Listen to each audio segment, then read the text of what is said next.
Hello, and welcome to my video.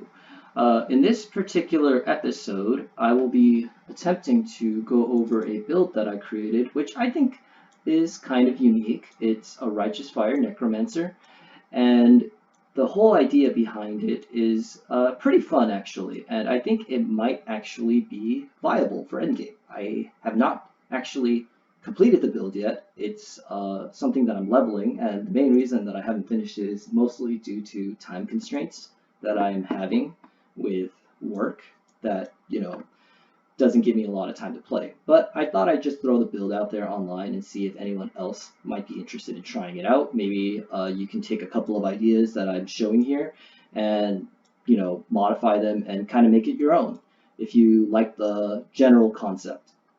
Okay, so let's get right into it then. So, Righteous Fire Necromancer. Why now? Why 3.8?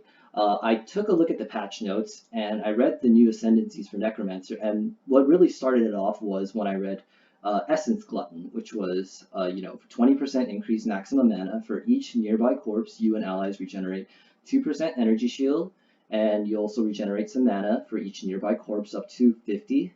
And then you also regenerate energy shield and mana when you consume a corpse. So initially I was thinking like, oh, hey, you know what? Like maybe I could create some cool hybrid ES, Mind Over Matter, Eldritch Battery kind of Necromancer that does Righteous Fire. The idea itself is kind of cool, but there just are not enough skill points in the tree. And to kind of like invest thoroughly in both mana and ES and life. So I ended up scrapping that version and I just went with a pure Mind Over Matter based build. So this is basically what we're seeing here today. So the whole idea behind this build is basically we use Righteous Fire to as our main damaging skill to kind of clear off stuff, and we also have some specters. I was thinking in particular a 1 Wickerman and 3 Tokuhama Vanguards to deal with the single target.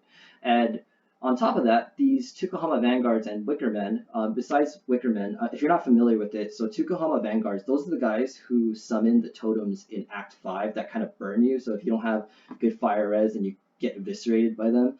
And the Wickermen, they're like these guys that you might not really notice in, I think, Act 9 and Act 10, where they sort of cast a Righteous Fire skill and try to burn you down themselves, except it's not actually Righteous Fire. It's called Unrighteous Fire, and it's a separate skill. It's a separate degen, so yes, it does stack with your own Righteous Fire, Coolios. So on top of all of these guys having their own separate skills, I also wanted to use the new skill gem, which was, let's see here. So it would be Infernal Legion, which sounds really, really cool. I like the whole idea of this Infernal Legion. Wickerman and Tokuhama is kind of adding to the clear bonus. So I haven't gotten to the point yet where I've equipped this into my build, mostly because I haven't actually gotten to the specters. Like I said, I'm level 48 right now on the actual build. I started it maybe 2 days ago, but for the most part, I think the skill tree at least has been mostly tuned out and optimized. I spent many hours building the skill tree, so there's that. And I think for the most part it's pretty much finished, minus like a couple of tweaks here and there that you might want to do. So like I said, you have Raised Spectre, and this is going to be an Elder Helmet. The Elder Helmet is going to have minion damage and burning damage socketed into it as supports. So then you have a 4-socket, which is going to be Raised Spectre, Elemental Army. So Elemental Army is pretty cool because it raises the maximum resistances of your specters. So ideally you have like a 21-20 Elemental Army, so that gives you +5 to maximum resistances on your specter. And you also have Combustion, and the reason you have Combustion is because Wickermen, they have an attack that's Molten Strike, and that Molten Strike is able to ignite. So ideally you have your Wickerman running up to the boss and whacking it with Molten Strike, and then it ignites it, which then reduces the fire resistance of the target by 19.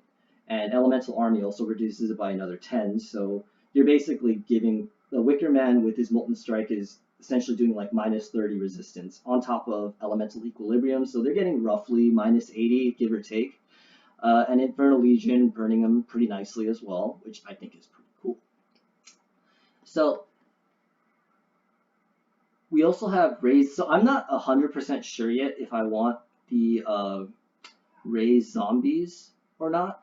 That's something that I'm still kind of deciding on, but I was thinking maybe something with raised zombies, meat shield, minion life, and feeding frenzy. So feeding frenzy, it's a buff that's going to grant your minions more damage when they hit stuff, and meat shield, it just makes your zombies a little bit more tanky and able to taunt. So those are all pretty good buffs to have, and I think that having it was either feeding frenzy or fortify for me, and I ended up deciding that feeding frenzy is probably more beneficial because I think that based on once I test a little more, I think meat shield is going to be sufficient at making the zombies tank up. Not to mention it's pretty trivial to resummon the zombies, so I don't want to invest too heavily in making them like really tanky, especially when they have overcapped reses and like extra minion life and a ton of regeneration from the tree as well. So cast 1 damage taken, just your standard CWDT, Immortal Call, increased duration. And another interesting thing that I think is cool about this build is that we utilize an item called the Bubonic Trail. So these are kind of older boots. They came out maybe several versions ago, and they give you a skill called Death Walk. And why do we want Death Walk? Well, Death Walk is because we want to be able to trigger a couple of things here. You see Essence Glutton. You regenerate 8% mana over 2 seconds when you consume a corpse. Over here too, is it this one? Yeah. Plaguebringer. If you consumed a corpse recently, you and your minions have 30% increased area of effect. And is this one as well? If you have consumed a corpse recently, 30% increased damage. And yeah, that's pretty nifty. And also, yeah, corpses you have spawned have 50% increased maximum life. So not really too relevant, but anyway, Deathwalk, what does it do? For those that don't know, it's sort of like a Detonate Dead skill. It's a little bit more toned down than Detonate Dead, but it basically does like 5% of the minion's total, the corpse's total maximum life as fire damage. So why is that important? Well, we are using Deathwalk. We're basically running around with Righteous Fire and Shield Charge, killing stuff, and we don't want to like constantly stop to cast like, you know, Desecrate and, you know, freaking whatever consuming spell. Like in this case, I guess it would be like Flesh Offering, which is what like I know most people would have thought we should go Mistress of Sacrifice, but I wanted a little bit more smooth mapping. So I decided to opt out of Mistress of Sacrifice, mostly because I figured like this is something that I'm kind of I'm gonna have to test a little bit more, but it was either Mistress of Sacrifice or Corpse Pact, and due to the limitations on the skill gems and the sockets that I have available, I decided that I'd try to go with this route first and see how nice it feels. So the idea is, you know, you run around, you kill stuff with Righteous Fire. When it dies, the Death Walk automatically explodes the corpse, which then gives you the triggers for Essence Glutton and Plaguebringer. It gives you more AoE, it gives you the regeneration you want, and you know you don't really need to stop and cast stuff, which seems pretty cool. But on top of that, we also socket into the boots, burning damage, combustion, and ignite proliferation. So I'm not entirely sure if I want to do burning damage quite yet, but these two I definitely want to do, which is combustion and ignite proliferation, because the idea here is that when Corpse Walk explodes, we want to have like really big AoE, right? So we basically already maximized our AoE for Righteous Fire by investing in all of these AoE nodes and Plaguebringer on top of Fearsome Force. So I want to see how big of an AoE we can get Deathwalk. So assuming that Deathwalk is large enough that it's able to trigger an ignite on a nearby enemy, then ignite proliferation should be able to take care of the rest by proliferating that ignite to other opponents, which will also, combined with combustion, will reduce all the nearby enemies by minus 19 fire resistance. So another cool thing about this is that I'm currently thinking of running this particular item, which is Razor of the Seventh Sun. Really unpopular item. Kind of expensive at the beginning of the league because I believe only the Phoenix drops. I mean, this drops from the Phoenix, but I think within a week this thing drops down to like 5C or less. Right now it's like a C, but you basically take a look at a couple of these mods, which seem pretty trivial. 25% chance to ignite, which is nice because you don't have to invest as much into the tree, but 100% increased burning damage if you've ignited an enemy recently. Hey now, wait a second, we might be able to do that with Deathwalk, right? Because Deathwalk, combined with combustion and ignite proliferation, gives us 100% chance to ignite any nearby enemies. So we are going to be igniting stuff nearby, and on top of that, you also recover 1% of maximum life when you ignite an enemy. So hey, that's pretty decent. We're regenerating a bunch of mana with Essence Glutton, and we're also regenerating a bunch of life with Razor of the Seventh Sun. So we're just basically just bulldozing through all the opponents on the map with the combination of these two things, which I think it sounds pretty fun. It sounds fun. Yeah. And obviously the Purity of Fire, because we're only running one aura at the moment, this build is only running one aura, I decided to just drop it into an Essence form, which is, you need a 21 Purity of Fire. Fortunately, 20 is not going to quite cut it, because you can see over here, you're going to be at 85 res, so you do need the 21 to get to the 86. And I'm going to go into this a little bit more in a second. So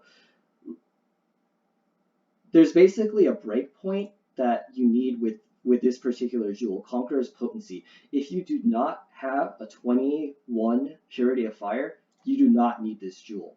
Wait, what? You do not need this jewel. What?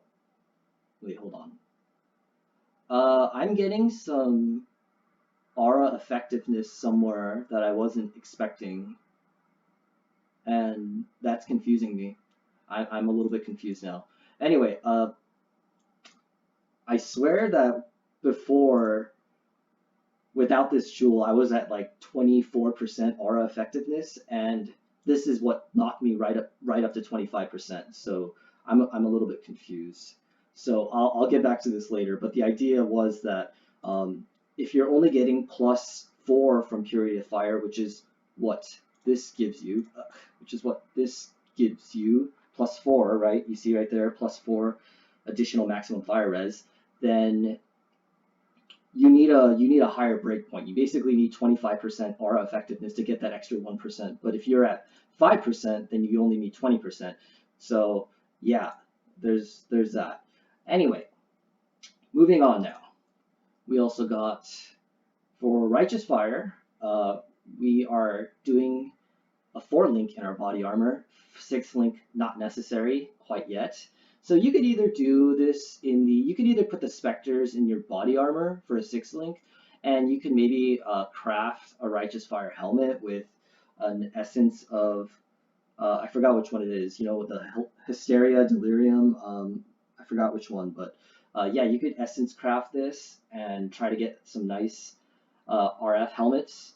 Alternatively, you could 6-link it and wait until you get the 6-link to swap in Arcane Surge and Swift Affliction. So obviously it's 6-link or bust, because if you don't have it, then Swift Affliction doesn't work without Arcane Surge socketed in. So if you only have a 5-link, I'd do something like maybe increase area of effect, and then you swap that with Conk effect when you get to the boss. You could run something like that. I personally am not too big on gem swapping, so I'd probably just keep it at increased AoE, just because I'm a clunky player anyway, and I'm always like jumping around all sorts of different places. Okay, so I think I covered the general gist of the build, if I'm not mistaken here. So increased burning damage on the tree, blah blah blah. That's all pretty normal here. Nothing too standard. The tree's pretty much done at 90, I would say, because I would get like the AoE nodes last if you want. Alternatively, you could get the life nodes last, whichever way you want. We also get Mind Over Matter from Cloak of Defiance. It saves us a skill point. It also makes the effectiveness of MOM a little bit better by giving us 10% more damage to the mana, and considering that we are regenerating mana like crazy from Essence Glutton, I think it's safe to say that we want to be directing as much damage as possible to life before, to the mana before it gets to the life. So yeah, that's the main reason that we're using this. Alternatively, you could probably do something like Calm's Heart, but you're gonna cost yourself an extra skill point in doing so. So just keep that in mind. And let me see here. I think so. Let's go over the build again, just to make sure that everything's clear. So Righteous Fire. Why? Because of Essence Glutton. Righteous Fire utilizes MOM to split the damage from the degen. Essence Glutton basically makes the 30% damage, 40% with Cloak of Defiance damage that we're taking with Righteous Fire pretty trivial. And you can see over here we have the net life regen of plus 52. And this is also a little deceptive here. It's actually a little bit better than this because this does not seem to take into account Essence Glutton. I don't think this net mana regen is taking into account Essence Glutton because I did consume a corpse in the configuration and it's still not really changing. You see right here I'm changing from 0 to 1 and the net mana regen is not changing at all. So I don't think that POE has been updated yet to take into account Essence Glutton. So this is actually way higher than, this is positive for sure. And I think the net life regen is also not really taking into account some other factors as well.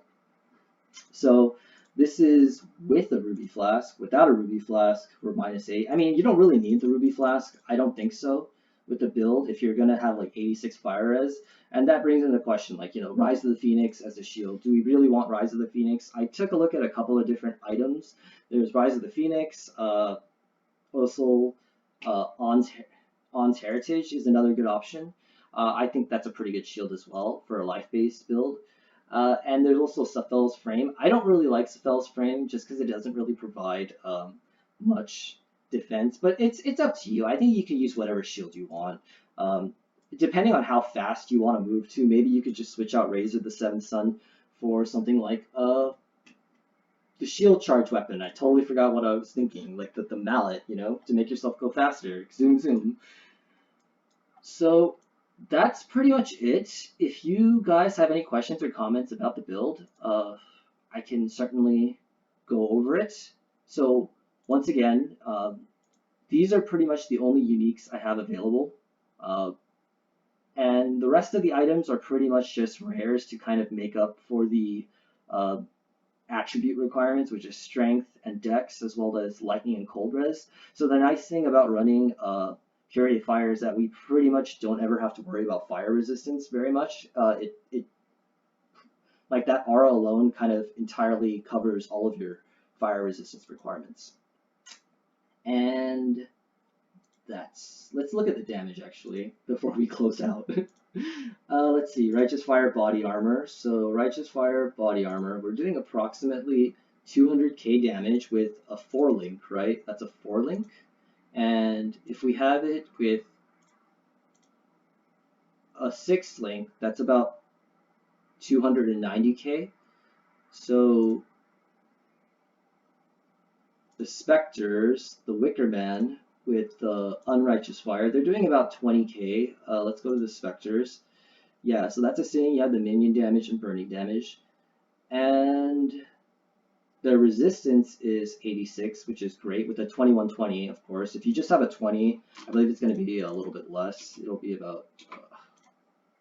oh, wait, whoops. What am I doing? I'm looking at my stats. Let's go over here. Wickerman. Okay, so their resistance right now is 86. Yep, 86. So I think a 2120 gives +3, so it would be at 83, which is still pretty darn good, in my opinion, considering that you also have about 4.5% regen. I got all the regen possible on the tree for the minions, and basically because I want to make them as tanky as possible for Unrighteous Fire. For Infernal Legion, I'm sorry. And the Molten Strike, don't really care about that, but let's take a look what the Ignite chance is, 52%, mostly from combustion, which is respectable because each molten ball, I believe, has a chance to combust and ignite, which is pretty good. So I think for the most part, you'll generally always get like an ignite on the first hit. Definitely on the second, should be at least. And so that's the main reason. That's a really nice added bonus of the Wickerman, in my opinion. So on top of that, you have Infernal Legion, Unrighteous Fire, as well as your own Righteous Fire stacking together on the same target. So what is this? It's like 20k plus on top of that, like you have Unrighteous Fire 20k, Infernal Legion 35k. So let's say 55 plus. If you got a 6 link, it would be roughly like 290, 300-ish k damage, which isn't like crazy good, but it's stupidly nice for mapping in my opinion. And it's a fun build. It's meant to be a fun build. I don't want to like sell this as some really cool build that's going to be able to handle all the bosses without a breeze. Obviously, it's going to have some problems. It's definitely going to run into some issues like on no regen maps, but that's all stuff that you should kind of know and know how to deal with before you even get into the build. So I would recommend, if you're not familiar with playing either Necromancer or a Righteous Fire build, that maybe you don't try to go into this right away. But if you're interested, then I think this build's going to be pretty fun, which is exactly why I'm doing it right now. So that's pretty much it for the video. Once again, just to close out, if you have any questions or comments, or you have any suggestions that I might have missed for the build, then whoops, then yeah, please post a comment. Please let me know. I'll definitely read all the comments, and I'll try to reply to them if there's a reply necessary. And also, don't forget to look at the notes that I put here on the POE. I'll also include the POE in the description, of course. So I went and looked at all the item costs. So on the Blight League right now in softcore, everything's going to cost about 11C for all the uniques. And I also set aside about 100C for miscellaneous crafting like jewelers and crafting resistances and all that stuff. So I think the total build will be about 100 to 120 with the items itself costing 11. So you can farm this pretty easily, I think. And here's also the summary of the ideas, so you don't have to listen to this whole video and hear my stupid rambling again. Anyway, hope you guys enjoy. Cheers.